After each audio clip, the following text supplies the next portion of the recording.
Hey guys, today I'm here with the Batman construction figure and Batpod bike set that comes out on June 1st for $70. LEGO sent me this early to review, but of course all thoughts are my own.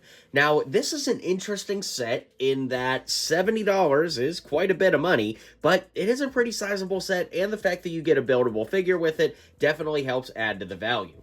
The only problem is, I am on record not liking these buildable figures at all. Like, this is my least favorite sub-theme we've ever gotten from superheroes.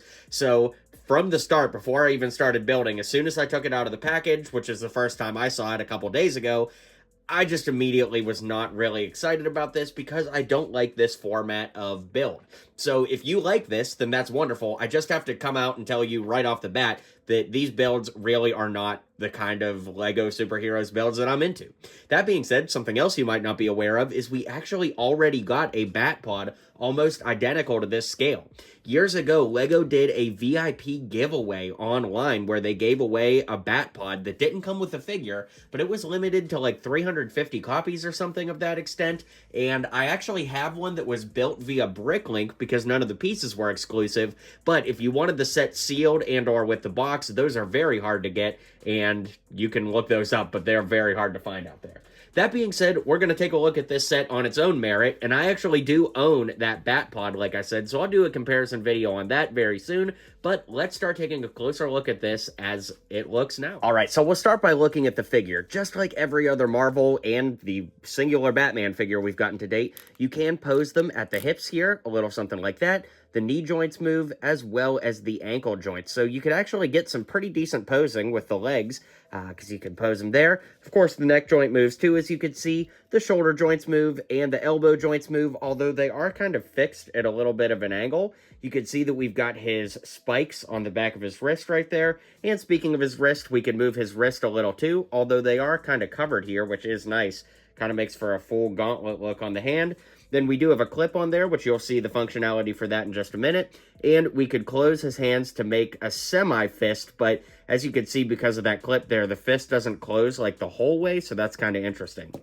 As far as stickers and printed pieces, there actually are none on the figure as far as stickers go. We do have two printed pieces on the chest here, though, which is pretty interesting. Really nice to get those printed pieces, but the divide between the two just absolutely kills me. You know, this, of course, is based off of the Christian Bale Dark Knight Batman, and we all know what that Batman looks like, that logo looks like at least, and there's definitely not a giant divide between the bat. And I get that, you know, that would be very hard to pull off with LEGO, but the Michael Keaton Batman just had a round piece there, which had the logo printed on it, and I think that that would have worked just as well here, but I digress. The armor plating does look pretty good the way that they built it, all things considered. The back is pretty flat, as you would imagine, and it's covered up by this giant cape, which really throws me back to Knight's Kingdom, those giant figures we used to get back in the day.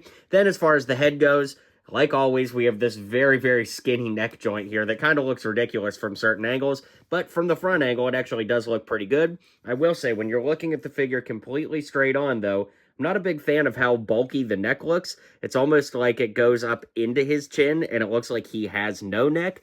And that's just the thing with these figures. Like I said, I'm trying to be as impartial as possible, but I'm really not a big fan of these to any capacity. And, I think that the neck joints just always kind of look weird on them in every case. The only other thing to point out is the face print looks exceptionally close to the Michael Keaton Batman, but it actually is not the same, so the face print is unique in this case.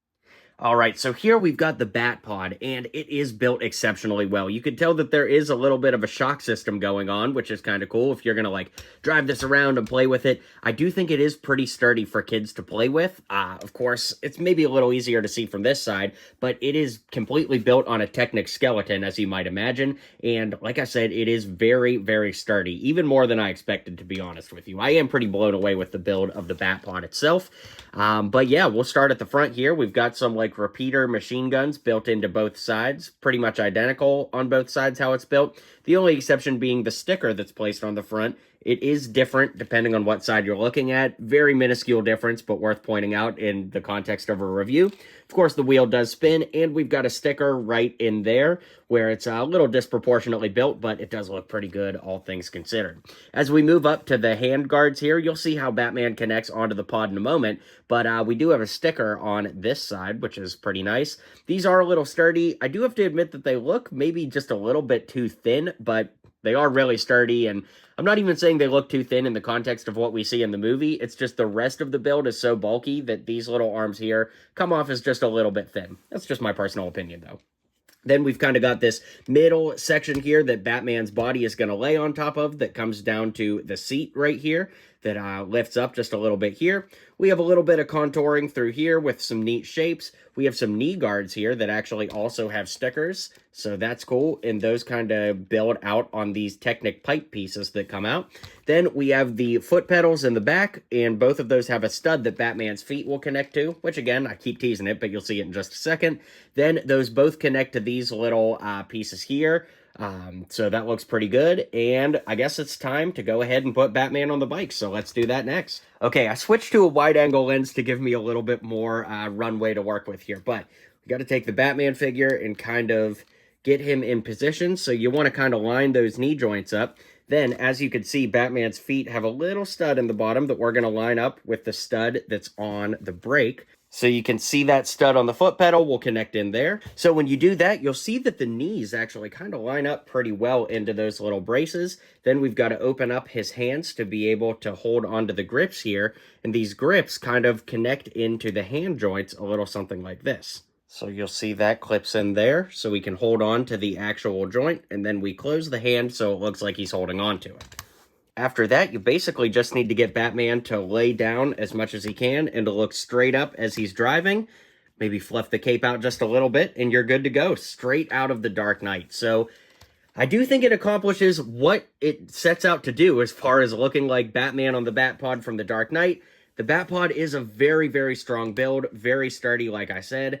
But the unfortunate thing for me, from my personal opinion, is I don't like these figures, and I just can't get into this set overall. I'm sure there's a subset of people out there that are really going to enjoy this if you like the figures, but I feel like I've talked to a lot of you guys and read a lot of comments that these figures are not your favorite thing of the superheroes, so I don't know how many people are going to spend 70 bucks on this. I'd love to hear if you plan on doing so in the comments, or if you don't plan on doing so, that's valuable feedback too. So let me know your thoughts, and we'll zoom out and wrap up this video now. Alright guys, well, like I said, I'm not a fan of these builds in any capacity. I just don't like the buildable figures for all the reasons we've discussed here, and I mean, this set is fine, right? If you want to buy it for $70, by all means, it definitely has play value and it displays really well. But if you don't like these buildable figures, I don't think that this is going to be the set that finally wins you over. And I really would have rather had the $70, price tag for the DC sets be literally anything else, like a play set, even if it was just the Batpod on its own for a little less. I just think there's a lot better things that could be added to the DC catalog other than this, but we got what we got, and if you dig it, that's great. The one other thing I'll finally say is, in general, I try not to harp on LEGO sets too bad, because this is the only hobby where if you get a set you don't like, you can tear it apart and build it into something you do like. This set kind of dances on the line of that, though, because the pieces that come in this set are so proprietary to what we get, that I'm not really sure what else you could build with this other than a figure and a bike for him to go on, but I don't know. It's not a terrible set. It's not a great set. I just think it's totally skippable if you don't love these figures and collect this sub-theme of the superheroes line. That being said, let me know your guys' thoughts in the comments down below. I'll see you guys on the next video, and until next time, build on.